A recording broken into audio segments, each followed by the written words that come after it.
All right, it's like our regular tradition now. It is the update of the day from the Heart of the South Road Race, aka the Adventure. There is the adventurer, Kelly Tipple, and this is day 8 of our updates, which, man, it just seems like you started this thing yesterday, at least to me. Really? To you, it Yeah. does not, I'm sure, right? Thanks, Greg. Yeah. Well, here's the stats for those folks that are listening. 18 people have completed the race, 17 have quit, and there are 47 out on the course. And one honey badger, Kelly Tipple, is how many miles away?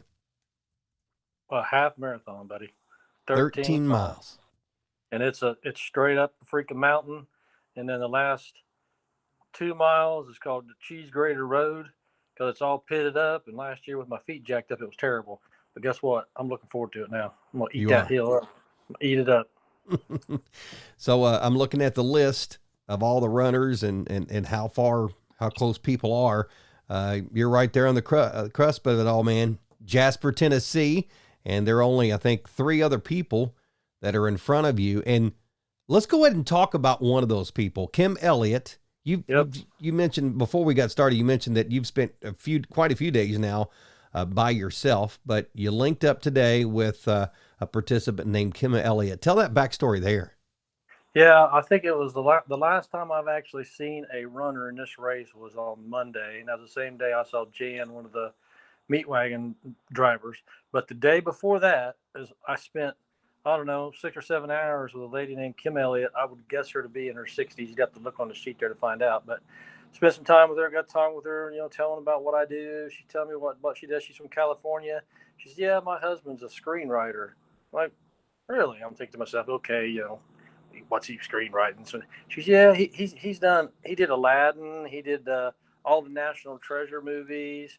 He did all the Pirates of the Caribbean. I'm like, what? She said, yeah, he's getting ready to do another one, National Treasure movie, going to be the third one. And Nicolas Cage is going to break into Fort Knox. I'm like, well, first off, good luck with that. So second off, that's right where I live. So next thing you know, she gets her husband on the phone and he hands the phone to me, and I spend 30 minutes talking to the guy. He's asking all about it and where the Patton Museum was close to it. I said, buddy, I'll tell you what I know, which isn't a whole lot because I haven't lived there all my life. But if I come up missing tomorrow, I know why. It's because I told you what I know about it. You got to get credits. You need to make sure you get written into the I credits. don't know if I want that because I'm telling you, I don't want the Treasury Department or something to be coming after me. I told him, I said, man, the building's really little up top, but I'm told it's all underground. I said, I don't know what you're going to do. He goes, what's Hollywood, man?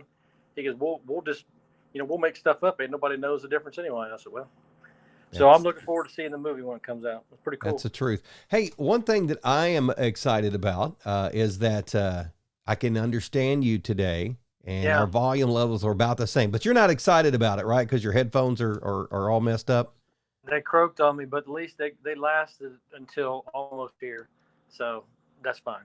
I'm good with it. All right, so talk about the day today. How'd you get started? What was some of the highlights of the day? Well, slowly now I've been reducing my mileage, and that was kind of my game plan, was to come out and get those 50 milers. I think I ended up doing like 4 50-mile days, I think. And then I've slowly been working it back in 50K, and then it leaves myself a half marathon tomorrow. But I looked at the weather, and it's going to rain all day today, so I was happy that I only had, I think I did a 50K today, something like that, 31, 32 miles. But of course it rained. It rained, then it finally stopped. Took the poncho off. I'm like, oh, good. I'm going to go ahead and put the poncho in the back of the backpack instead of having it on the front where it makes me sweaty. Man, about that time it started raining again. After 4 days of it, man, my feet cannot take it anymore. I stopped after 10 miles and probably busted, I don't know, 6, 7 blisters at a Dollar General. Of course, these country boys pulling up in there and getting out and looking at me like I'm death warmed over. I said, man, how y'all doing today? Well, better than you are.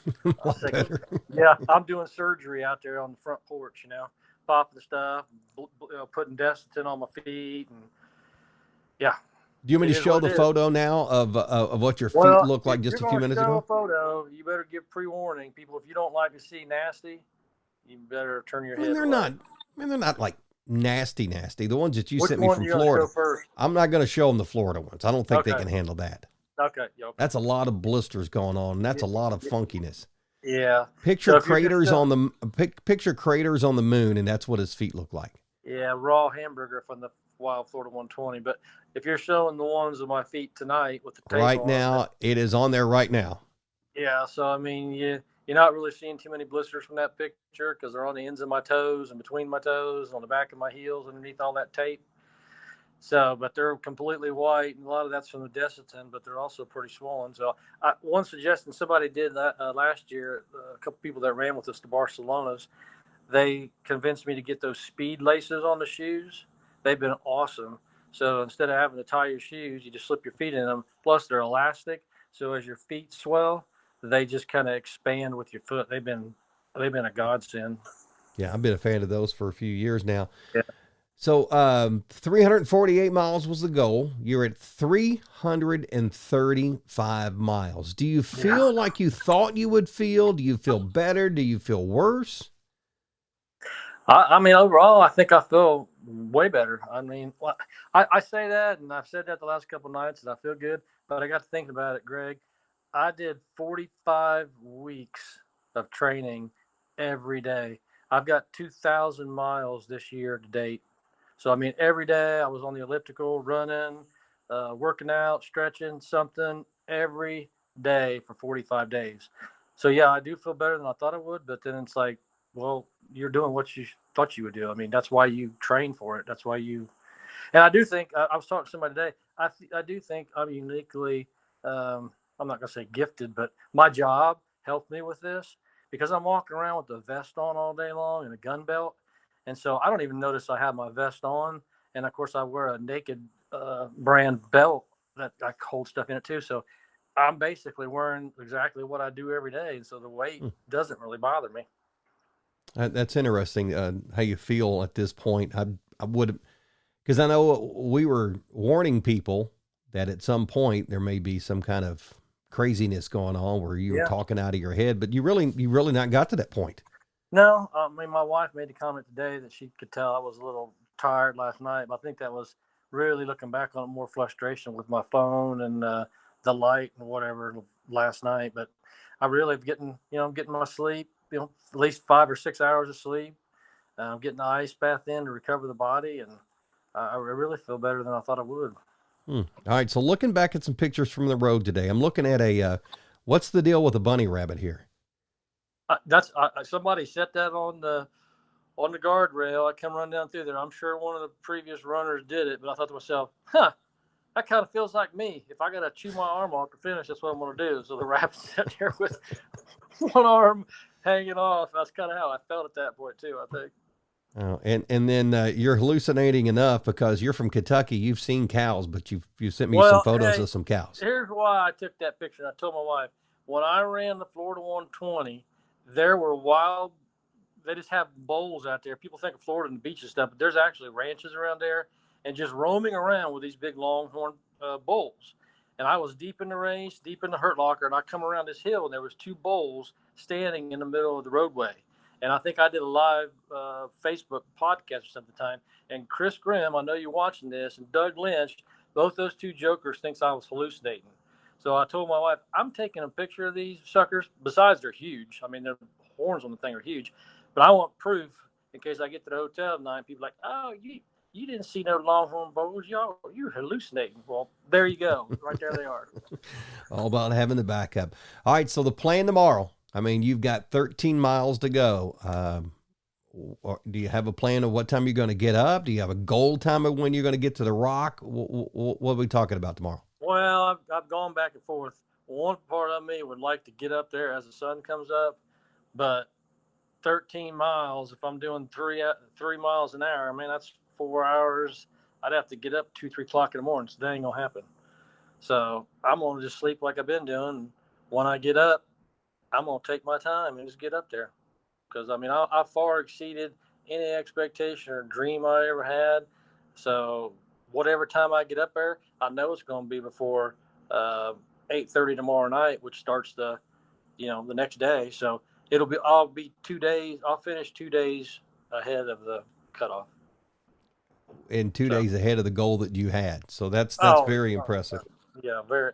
The goal was to finish. So I Yeah. mean, and I've been texting William Cooper back and forth. Again, this is his fourth HOTS, and he completed Vol State. He's like, dude, this is the hardest race that any of them that I've done. This is the hardest one. Hmm. So a little over 180 hours in, and Kelly Tipple is 2 days ahead, and he is a half marathon away from putting his hand on that rock. Well, look forward to seeing that moment tomorrow and being able to share that moment with you. And super proud of you. And I know you got some Cracker Barrel breakfast to eat there that Yeah, I'm your working lovely on. bride brought you. Yeah, she's here, and that made it nice to get here. Oh, I know another reason why I'm doing so well, because I work at E-Town High School, baby. Go Big E.